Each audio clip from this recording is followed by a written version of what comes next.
kita telah mendapatkan satu kabar yang luar biasa membahagiakan, karena kepala dari lembaga yang berkali-kali kita kritik ditangkap oleh Kejaksaan Agung. Kepala Badan Gizi Nasional, yang akhirnya kalau kepalanya saja sudah maling berarti bukan Badan Gizi tapi Badan Garong Nasional. Dan jelas bahwa apa yang kita sebutkan berkali-kali itu tidak salah. Kita sebut bahwa MBG ini bukan makan bergizi gratis, tapi maling berkedok gizi. Dan kita bayangkan kalau kepala BGN-nya saja itu korupsi miliaran per hari, bukan mustahil dan justru cenderung terindikasi di bawah pun hal yang serupa terjadi. Karena Pak Prabowo sendiri berkata ikan itu busuk mulai dari kepalanya. Kalau kepala yang sudah busuk, bisa dipastikan badannya juga busuk.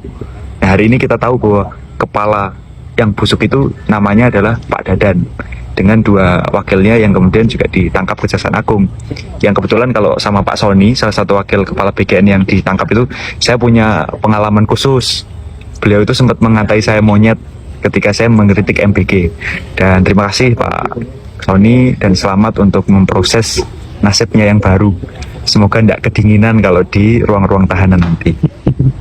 Saya ingin memotret kejadian ini dalam kerangka apresiasi yang pertama, karena apa yang kita kritik akhirnya dibuka oleh aparat penegak hukum yang dalam hal ini adalah Kejaksaan Agung. Bagi saya, peristiwa ini secara objektif tetap harus kita apresiasi, karena ini adalah langkah yang positif untuk penegakan hukum kita. Tetapi kita sama-sama tahu bahwa yang namanya hukum itu tidak pernah lepas dari politik. Apalagi sejak dalam kepemimpinannya Pak Prabowo dan Mas Gibran, yang sejak awal saja memang memperlakukan hukum sebagai alat untuk politik. Sehingga saya ingin meng-capture kejadian ini dalam kerangka itu, bahwa kita harus sama-sama hati-hati.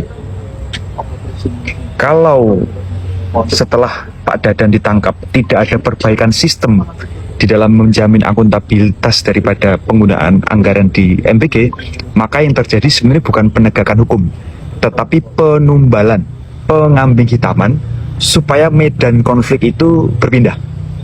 Kita sama-sama tahu bahwa selama ini ketika orang mengkritik MBG, orang tidak sekedar bicara soal implementasi, orang bicara soal design thinking, intensi yang sejak awal melatar belakangi program ini. Saya berkali-kali sampaikan bahwa program ini sebenarnya tidak didesain untuk membuat anak-anak yang stunting jadi tidak stunting, karena sudah terlambat. Stunting itu bisa diatasi ketika usianya sebelum 5 tahun.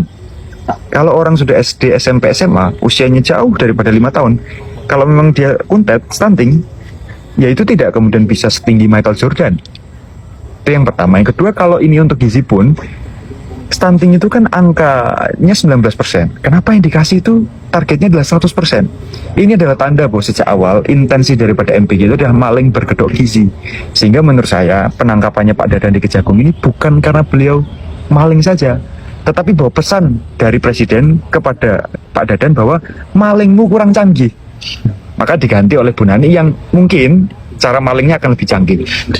Nah, Bu Nani sendiri kan sempat sampaikan ke saya waktu itu ketika saya ngetik maling berkedok gizi, beliau sampaikan bahwa ada ketua BEM yang menyampaikan MBG itu maling berkedok gizi.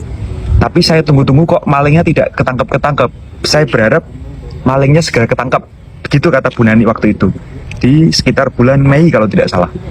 Setelah Pak Dadan ditangkap dan kemudian Bu Nani jadi kepala BGN, saya jadi tahu kenapa Bu Nani kok sejak itu pengen malingnya ketangkep. Mungkin supaya beliau yang jadi kepala malingnya. Nah, kita sama-sama ingin bilang bahwa kalau sistemnya tidak diubah, kalau peserta atau penerima manfaat itu masih tidak tertarget, maka MBG sampai kapanpun adalah maling berkedok gizi. Yang berpindah dan berubah hanya aktornya. Dan ini juga tidak boleh membuat kita lepas dari fokus utama kita, bahwa yang paling utama bersalah bukan Dadan, tapi Prabowo Subianto. Dadan itu sejak kapan jadi pejabat? Beliau sejak kapan punya kekuasaan? Baru-baru ini. Dalam psikologi politik, tidak mungkin orang yang baru punya kekuasaan punya cukup keberanian untuk korupsi setiap hari miliaran. Kita bayangkan kalau sudah lebih dari 500 hari MBG itu berjalan, hampir 2 tahun ini, Maka 1,5 triliun sendiri uang yang dikorupsi oleh Dadan ini.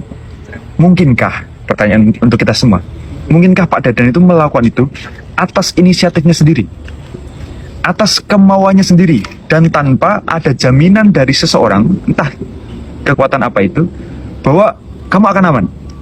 Atau jangan-jangan tidak hanya soal jaminan, tapi justru perintah. Nah, ini yang saya ingin sampaikan ke aparat penegak hukum, bahwa jangan ragu-ragu untuk menegakkan hukum. Kalaupun pada akhirnya presiden yang harus ditangkap oleh Kejaksaan Agung, tangkaplah itu. Karena korupsi saya kira bisa terjadi oleh siapapun. Dan kepala BKN tidak mungkin sendirian. Pasti ada kekuatan politik di atasnya yang menghendaki semua ini terjadi. Dan Pak Dadan ditangkap bukan karena korupsi saja, tapi karena korupsinya kurang pinter. Jadi kita tunggu. Yang nyuruh itu ketangkep setelah ini. Kita doakan semoga aparat penegak hukum kita punya cukup keberanian untuk melawan monster itu.